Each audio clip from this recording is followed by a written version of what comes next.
Episode की starting होती है और हमारा 2000 साल पुराना डीमन किंग बोलता है, अगर जो मैं मर जाऊँ तो मेरी बॉडी से एक मैजिक बैरियर बनेगा जो कि इंसान और डीमन के बीच में उन पीस लाएगा और वो दोनों एक दूसरे से लड़ नहीं पाएंगे, जिसकी वजह से न्यू एनिमीज पैदा नहीं होंगे और डीमंस और ह्यूमंस जो रहेंगे वो एक साथ रह सकते हैं 2000 सालों तक। वो ऐसा बोलता है हीरो को कि तुम तो हीरो हो, तुम इस काम को अंजाम दोगे। जिसके बाद में जो हमारा कानून रहता है वो कहता है कि ये इंसान अपने खुद को सेक्रीफाइस करके इंसान और डीमंस के बीच में पीस लाना चाहता है। वो ये सब कहने के बाद में हमारा आयना जो होता है वो कहता है कि तुम इस काम को ज़रूर अंजाम दोगे। वो ये सब कहने के बाद में जो हमारा आयना होता है उसे मारने के लिए तैयार हो जाता है हमारा कानून।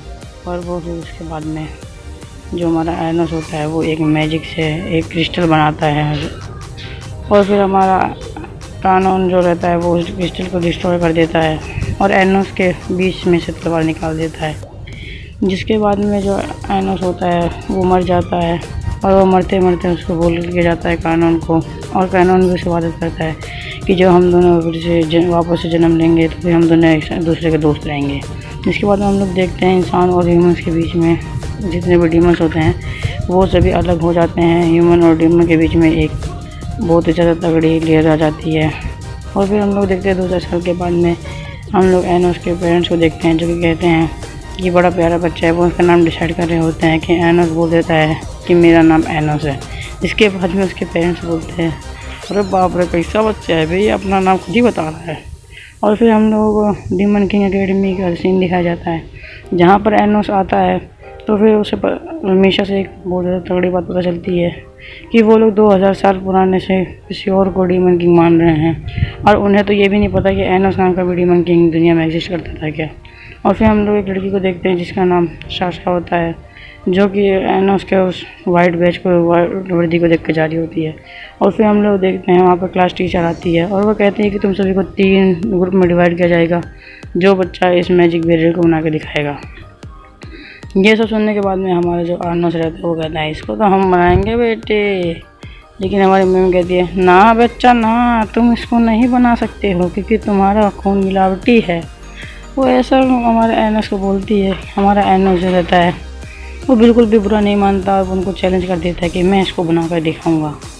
इसके बाद में हमारी मैडम जो रहती है वो भी भाई पूरी तगड़ी होती है, वो भी कहती है आजा बना के दिखा ले। इसके बाद में उन दोनों के ऊपर जो रहते हैं दोनों के दोनों कॉन्ट्रैक्ट साइन करते हैं जिस पर वो आराम से बना देता है हमारा एनोस उसको। और वो यहीं पर नहीं रुकता है, वो उसको अच्छे से ठीक भी करके दिखाता है। कहता है कि इसमें बहुत ज़्यादा कमियां हैं, तुम इसको ढंग से बनाना है तो दूर की बात है तुम लोग इसके अंदर कमियां भी नहीं निकाल सके 2000 साल से। जिसके बाद वो उसे ठीक भी कर देता है। और फिर हमारी मैम जो रहती है वो भाई इम्प्रेस तो होना ही है उस बुड़बक को। उसके बाद वो इम्प्रेस होती है और फिर हम लोग साशा को दिखाया जाता है जो कि दूसरी वो होती है दूसरी टीम की लीडर। और फिर उसके बाद में हमारा जो एनोस रहता है वो अपनी सीट पे आके बैठ जाता है। और फिर हम लोग देखते हैं कि जो एनोस होता है उसे इन सभी को देखने के बाद में उसे बहुत शौक होता है क्योंकि उसके पास कोई भी नहीं आ रहा होता। क्या मतलब कोई भी नहीं आ रहा होता है भाई, एनोस हमारा एनोस हमेशा ही बहुत है यार, एनोस भाई जोड़ है। और फिर वहाँ पर साशा आती है और आने के बाद में उससे देखती है मीशा को और वो मीशा का बहुत ज़्यादा मजाक उड़ाती है और कहती है कि बस एक ख़राब डॉल है जिसके अंदर में मैजिक से आत्मा डाली गई है और ये चल फिर भी मैजिक में से चलती है। और फिर उसके बाद में हमारे एनोस बोलते हैं कि डॉल है तो क्या हुआ, ये कोई ह्यूमन भी नहीं है तो क्या हुआ, ये डीमन भी नहीं है, ये एक डॉल है, मुझे इससे कुछ फर्क नहीं पड़ता है, ये मेरी एक फ्रेंड है। इसके बाद में जो साशा रहती है वो यहाँ पर भी नहीं रुकती है और वो उसका बहुत ज़्यादा मजाक उड़ाती है। जिसके बाद में वो अपनी डिमोनिक आइज़ को ऑन करती है और फिर हमारा एनोस रहता है वो भी अपनी डिमोनिक आइज़ को ऑन करता है। जिसके बाद में साशा की डिमोनिक आई रहती है वो तो भाई साहब डिसअपीयर हो जाती है। और जिसके बाद में साशा रहती है बहुत ज़्यादा तंग हो जाती है कि इसने मेरी डिमोनिक आइज़ को कैसे रोक लिया है। वो कहता है कि तुम यहाँ से चली जाओ, तुम हमारी टीम को ज्वाइन करना चाहते हो तो कर लो वरना फिर यहाँ से जाओ। इसके बाद में वो वहाँ से चली जाती है और वो फिर उसको एक बहुत ही ज़्यादा तगड़ा चैलेंज देती है कि तुम्हें मेरी टीम से लड़ाई करनी होगी। अगर जो तुम जीत गए तो मैं तुम्हारी टीम को ज्वाइन करूँगी, लेकिन अगर जो तुम हार गए तुम्हें मेरा सर्वेंट बनना पड़ेगा। ये सब सुनने के बाद में जो उसको रहती है साशा उसे लगता है कि ये मेरे से हार जाएगा आराम से, लेकिन हमारा जो एनोस होता है वो कहता है कोई गल नहीं। उसके बाद में जो हम लोग देखते हैं कि जो साशा होती है वो वहाँ से जा रही होती है ये सोच कर कि मैं इसको आराम से हरा दूँगी। और फिर हम लोग देखते हैं एक हफ्ते बाद का सीन, जहाँ पर जो एनोस और उस साशा की टीम रहती है वो दोनों आमने सामने होती हैं और वो कहते हैं कि तुम्हें अपना प्रॉमिस याद है ना, ठीक है। इसके बाद में हम लोग देखते हैं कि वो फिर से मीशा का मजाक उड़ाती है, लेकिन मीशा को कुछ घंटा का फर्क पड़ता नहीं है। और फिर इसके बाद में एनोस जो रहता है वो मीशा को भेज देता है कि जाकर तुम कॉन्ट्रैक्ट साइन करके आओ। उन दोनों के बीच में कॉन्ट्रैक्ट होता है। फिर हमें वहाँ पर एक उल्लू को दिखाया जाता है और फिर हम लोग देखते हैं जो साशा होती है वो डिसाइड करती है कि डीमन किंग कैसल बनाने का, और वो फिर एक डिमोनिक कैसल बनाती है जिस पर हमारा एनोस रहता है जो उसको कहता है मीशा को कि तुम भी कैसल बनाओ। और फिर हम लोग देखते हैं वो एक ही झटके में भाई 3 कैसल बनाकर तैयार कर लेती है। जिस कैसल को देखने के बाद में साशा पहले तो बहुत ज़्यादा हैरान होती है और फिर वो कहती है इन दोनों में से एक 2 नकली हैं, इन तीनों में से और एक ही है असली। और फिर उनको अटैक करने का ऑर्डर देने वाली होती है कि हम लोग देखते हैं जो हमारा एनोस होता है भाई वो पूरे मज़े में आ रहा होता है और वो सोचती है कि इस पर डिमोनिक लेयर है कुछ नहीं कर पाएगा। लेकिन फिर हमारा जो एनोस रहता है वो एक ही झटके में उसके डिमोनिक लेयर को तोड़ भी देता है और तो और उस कैसल को पूरा हाथ से उठा लेता है और फिर भाई साहब फुटबॉल की तरह उसे उठा देता है। और वो यहीं पे नहीं रुकता है, वो उसको इतना ज़्यादा घुमाता है कि पूछो मत, आप लोग देख सकते हो। और फिर वो इसको इतना ज़्यादा घुमाता है, अंदर जितने भी बंदे बैठे हैं तो वो कहते हैं अरे भैया अरे बैठ न बजी रे, यही सब बोल के हमारा जो एनोस रहता है उसको फेंक देता है कैसल को। और फेंकने के बाद में फिर वो कहता है ये इतना ज़्यादा आसान था, मैंने सोचा नहीं था। फिर जो साशा रहती है वो कहती है कि अभी भी हम लोग हार नहीं मानेंगे, हम लोग जियो ग्रेस का यूज़ करेंगे। भाई इतने में कोई भी रहता वो हार मान जाता, लेकिन ये छोरी भाई धाकड़ ये नहीं मानने वाली है। इस पर उसके टीममेट मना करते हैं, लेकिन फिर उसकी स्पीच सुन के वो लोग मान जाते हैं और वो लोग जियो ग्रेस का यूज़ करने के लिए मान जाते हैं। और वो सभी लोग एक साथ में कुछ स्पेल को पढ़ रहे होते हैं कि सामने देखते हैं हम लोग एक बहुत बड़ी तोप आ गई होती है।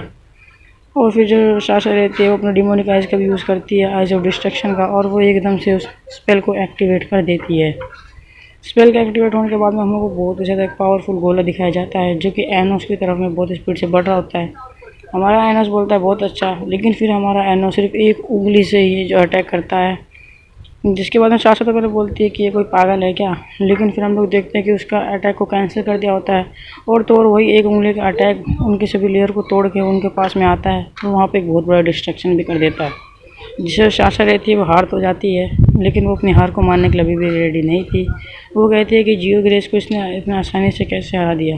इसके बाद में हमारा जो एनोस आता है वो कहता है क्या तुम्हें अपना प्रॉमिस याद है। उनसे वो कहती है कि मैं तुम्हारा नहीं बन सकती, तुम्हारी टीम ज्वाइन नहीं कर सकती, तुम मुझे मार दो, मुझे वो मंजूर है। लेकिन फिर हमारा एनोस मना कर देता है जिस पे, लेकिन फिर जो साशा रहती है वो मानने वाली नहीं होती है। वो कहती है कि मैं एक रॉयल हूँ और एक रॉयल अपनी हार कभी भी नहीं मान सकता है, तुम मुझे मार दो, मुझे वो मंजूर है।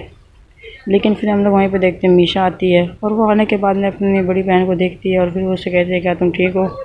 इसके बाद में जो इसका इतना ज़्यादा खूबसूरत मतलब इतना ज़्यादा ऐसे शक्ल देख के आप लोग समझ जाना भाई थोड़ा हो गया। फिर वो मान जाती है इसकी शक्ल को देख कर कि हाँ ठीक है। उसके बाद में हमारा एनोस भी रहता है, वो भी कहता है कि मुझे तुम्हारे डेमोनिक आइज़ बहुत ज़्यादा पसंद है। इसके बाद में भाई साशा लाल पीली हो जाती है और फिर उसको इडियट बोलती है। और फिर हम लोग देखते हैं जो एनोस होता है वो अपने घर पे आ चुका होता है उन लोगों को लेकर। उसकी मॉम डिसाइड बोलती है कि तुम सिर्फ 1 महीने के ओल्ड हो और तुमने वहाँ पर टॉप किया है। और फिर वो जब वो साशा और मीशा को देखती है उसके बाद तो कहती है अरे बेटे बहुत तेज है, तू तो 2 बहुएँ ले आया है, फिर इतना आसान काम है क्या 2 बहुएँ 2 ही दिन में। और उसके डैड तो भाई रोने लग जाते हैं, कैसा परिवार है भाई ये। कोई बात नहीं, लेकिन फिर वहाँ पे वो लोग नाचने गाने लग जाते हैं और फिर हम लोग उसके हंसते खेलते परिवार को देखते हैं एनोस के। ये सब देखने के बाद में जो साशा रहती है वो बहुत ज़्यादा खुश होती है। और फिर हम लोग उसकी मोम और उसके डैड को देखते हैं एनोस के, जो कि बहुत ज़्यादा खुश होते हैं और कहते हैं कि इन दोनों को घर छोड़ आओ। और फिर हम लोग देखते हैं जो साशा होती है वो मीशा से पूछती है क्या तुम्हें एनोस पसंद है, जिस पर मीशा भी रहती है वो हाँ में जवाब देती है। और फिर हम लोग एनोस को देखते हैं जो कि उन दोनों घर छोड़ने के लिए आ गया होता है और वो उन सभी के साथ में जा रहा होता है। और इन दोनों को देखता है कि जो साशा मीशा होती है वो दोनों बहुत प्यार से बात कर रही होती है और चल भी रही होती है एक साथ में, इस पर एनोस बहुत ज़्यादा खुश होता है। और जो मीशा रहती है वो उसको जाने वाली होती है और साशा जो रहती है वो बाहर रुक कर कहती है कि थैंक यू, तुम्हारी वजह से ही मेरा और उसका रिलेशन जो है वो ठीक हो पाया है। और अब साशा और मीशा हम दोनों एक साथ में हैं, हम दोनों के बीच में जो भी गलतफहमी थी वो दूर हो चुकी है। इसके बाद वो एनोस को अपने पास बुलाती है लेकिन हमारा एनोस अच्छे बच्चे की तरह मना कर देता कि ना भाई मैं इसके लिए तैयार ना हूँ, मैं ना आता तुम्हारे पास। उसके बाद में उसे वापस बुलाने के बाद में आ जाता है उसके पास में, और फिर जो साशा होती है भाई एकदम से रोमांटिक होती है और उसे बहुत तगड़ा किस कर देती है, पूरी फीलिंग के साथ करती है भाई, वो मज़े ले रही होती है पूरे। जिसके बाद में हमारा एनोस कहता है कि वो, फिर उसके बाद में एनोस कुछ कहने वाला होता है लेकिन साशा कहती है कि नहीं ये सिर्फ एक थैंक यू किस था। जिसके बाद में उसके डिमोनिक आइज एक्टिवेट होती है, लेकिन फिर भी एनोस उसके डिमोनिक आइज को बंद कर देता है और फिर कहता है कि तुम्हारी डिमोनिक आइज बहुत ज़्यादा सुंदर है और तुम बहुत ज़्यादा अच्छी हो और तुम्हारी डिमोनिक आइज भी बहुत ज़्यादा काम की है। ये सब बोलने के बाद में वो कहते हैं तुमसे मिलकर अच्छा लगा। जिसके बाद में ये एपिसोड यहीं पर ख़त्म हो जाता है। अगर जो आप लोगों को एपिसोड अच्छा लगा तो प्लीज़ यार लाइक कर देना, क्योंकि भाई कोई भी सब्सक्राइबर नहीं है मेरे चैनल पे। I want nobody but you. I want nobody